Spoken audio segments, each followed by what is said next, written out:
insulter le président de la République en le traitant d'inconscient. Ce sont des choses qui ne peuvent pas se passer dans une assemblée nationale. Et quelle est votre lecture en tant que constitutionnaliste? Ma lecture est simple. D'abord, si vous voyez l'article 100 et l'article 138 de notre Constitution, ces articles déterminent les compétences de l'Assemblée nationale. Il est dit clairement que l'Assemblée nationale, elle vote les lois, elle contrôle le gouvernement, les services publics, mais nulle part, elle n'est pas compétente pour contrôler le chef de l'État.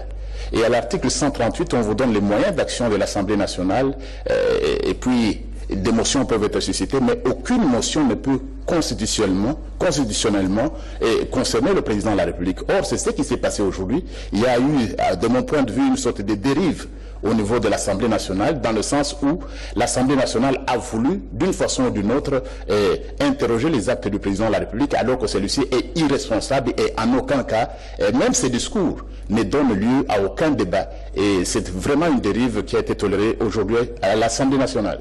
Est-ce qu'on peut dire que ces ordonnances signées par le chef de l'État sont conformes à la Constitution?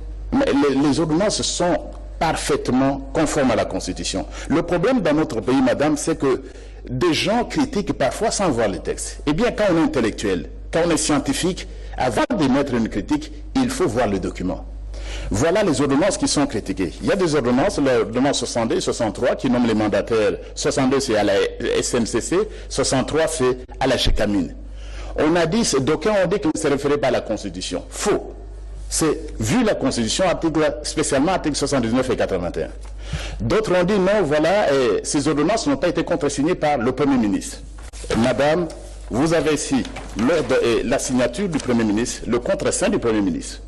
Et la Constitution, l'article 79 dit que les ordonnances présidentielles doivent être contresignées par le Premier ministre. Peu importe qu'il soit démissionnaire ou pas. Je suis constitutionnaliste.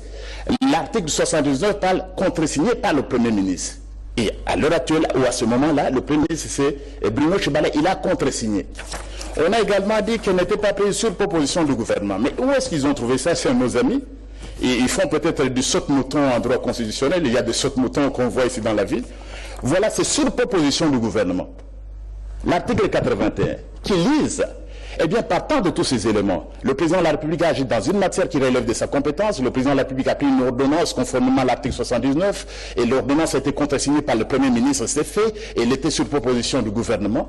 À partir de ce moment-là, madame, il n'y a pas de débat. Je me demande pourquoi on doit perdre le temps pour ne pas se consacrer aux choses sérieuses. Les ordonnances du président de la République sont totalement conformes à la Constitution. Je vais ajouter un élément. On a dit qu'il n'y avait pas nécessité et urgence. Pourquoi la Gécamine, pourquoi ailleurs? Oui, mais c'est simple.